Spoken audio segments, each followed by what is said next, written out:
Hello, it is Work in Progress Wednesday number 200, which is not a number I was expecting to say in relation to Work in Progress Wednesday. I don't mean to brag, but I have said the number 200 before. I just wasn't expecting to say it in this context. So I'm a little bit baffled that there's been 200 of these, but thank you for watching. Thank you for being here. What I don't have this week is any weaving to wave at you. Last week, both the looms were empty, so I don't have anything even off the loom and wet finished. I do have things on the looms. I have warped both of them. We're going to start with the big loom this week because the big loom has been a fun and exciting challenge. I apologise if the image quality is just dropped. I had to zoom slightly. And I'm not going to complain about the camera. I'm just going to say that and leave it there. This is the longest I have ever spent trying to get something ready to weave because the tension is appalling. So if I run my hand across there, if you're a weaver, you'll see exactly what I mean. The tension is all over the place, and this is as good as I could get it.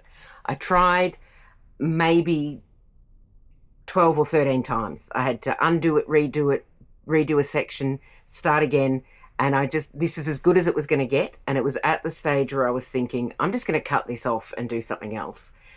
That I thought, no, we'll just get it good enough to weave. It won't be great, but it will be workable. So it's not great, but it is workable. And the result is amazing. I'm really happy with how it's looking.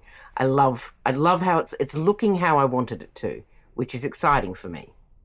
There's 3 possible causes of this terrible tension situation. First of all, when I wound it onto the back beam, which I'm pointing to, you can't see it, it's not in shot, but trust me, it's definitely there. When I wound it onto the back beam, I don't think I did a very good job doing that. I did it twice, but apparently the second time wasn't any better than the first. The other potential problem is this yarn here, which has very thick bits. Now that, when it wraps around the front beam, it can't wrap as tightly as these thinner yarns can. So these end up with more room to wiggle about. So at the moment, the front beam isn't really an issue because if I push that back slightly, and a little bit more, and a little bit more, there's the hem stitching there. So the wrapping on the front beam isn't really an issue yet. The wrapping on the back beam is, because that's where the rest of the warp is currently. The third potential problem that is causing potential problems or actual problems in this weave is all of these yarns have a different amount of stretch. Now that's a problem with any mixed yarn warp. So I was expecting that, but I think all combined, what we have created is a bit of a nightmare. So this has got sort of a middling amount of stretch. This is a wool and acrylic blend. This is pure wool. It's got a lot of stretch. This is that wool and acrylic blend again. This is a cotton and acrylic blend, so that has got less stretch. And I don't know what the stretch is on the novelty yarn. I haven't asked it, and it feels like a personal question. I don't want to get involved. Now this is accidentally predominantly Ice Yarns yarn, which was not the plan. I didn't sit down specifically to use up Ice Yarns yarn, but I have, so that's a good thing. When you buy from Ice Yarns, which I don't tend to anymore because they're all in on generative AI on a couple of their websites, you don't buy a ball of yarn, you buy 2 or 6 or 8 or whatever. So there's always heaps of leftovers. So it started because I wanted to use up this monochrome yarn, which is this. As you can see, I have more. That is the Anatolia wool in the colourway, that one. So I think I got 8 in the packet with those, so I've probably got a few more kicking around. This is just one of their plain wools. This is the Anatolia again. This one, which I must have more of kicking around, but I did only find 1 ball, is, I'm going to show you a little scrap of label that might be in focus. It is Zucchero Cotone, which is a cotton and acrylic blend. And the pom-pom yarn is actually, I've got it in a bag over here, because I bought 4 balls of this for $3. And it is just a cheap brand novelty yarn. And I thought, well, I can use up some of that. And I have used up almost a full ball. So that's good. Actually, get that back in shot because I want to talk about it a bit more. This would probably, now that I look at it, fit through a 2.5 dent heddle. I didn't test it. I should have. What I've done instead is I've used my very dent heddle with gaps between the heddle bits. So I don't know if you can see that. I'm going to bring that down slightly, maybe a bit more clear. Except you're in the way, Shuttle. Off you go. This isn't Ice Yarns, by the way. This is Bendigo Woollen Mill's classic 4-ply, which I have had in the stash for ages, and I keep looking at it and thinking, but if I use that, I won't have it anymore. That's the point. I can always get more. Every yarn company does a lot of black. It's okay. Put that over there for a second. So what I have is the very dent heddle, and this is all movable and adjustable, and you configure it how you want. You configure it, I'm going to use my words clearly, in any configuration that you would like with the bits that you have. So these bits where the novelty yarn is just an absence of heddle. There's just nothing there. There's just a gap between the two heddle pieces. And that's how they're fitting in. And they're fitting in quite well. The other thing is, after one pass of the shuttle, I had this strand here go very, very loose. This was so loose, I thought it wasn't tied onto anything. So after one pass of the shuttle, I had to put a warp weight on. So warp weights are literally just weights that you hang off your warp that hold the thread tight for you. Mine at the moment, I'll show it to you actually. Let me see if I can get around here without falling over. No, I've knocked the tripod. It's a disaster. We're going. We're okay. I don't know that I can get it in shot. What I'll do is just take it off and show it to you. So the warp weight that I have, I'm over here. I'm behind the loom. Hi. This is how I do my warp weights. You can buy warp weights if you want to, or I don't know what I just kicked. It's probably fine. This one is a shawl pin with 2 sewing machine feet hanging off it to give it a bit of weight. But yeah, that one is so loose that it's like it's not attached to anything. This is also double threaded, and that's entirely because I put the wrong heddle size in up there. So that is how this is going. It has slightly broken me. It has slightly broken me, but it is going to be worth it. And hopefully next week I can show you something amazing. Or I will have cut it off and had a bit of a temper tantrum about it. Maybe what I should do is put the little loom next to the big loom so that the big loom can see what a well-behaved loom looks like. Very fresh on the loom. There's the hem stitching. There's my waste yarn. I don't think I've even advanced this once. I sat down, I warped it. Well, I didn't sit down to warp it. I stood up and warped it. And then sat down, did a little bit of weaving, and then wandered off for other things. It will get done. Now, there has been a slight error of judgment in this, and I don't know that you can see what it is. And that's kind of the point. That's kind of the error. So you can see this bluey stripe here. There is also a stripe in here, which is a little bit too orangey to show up properly.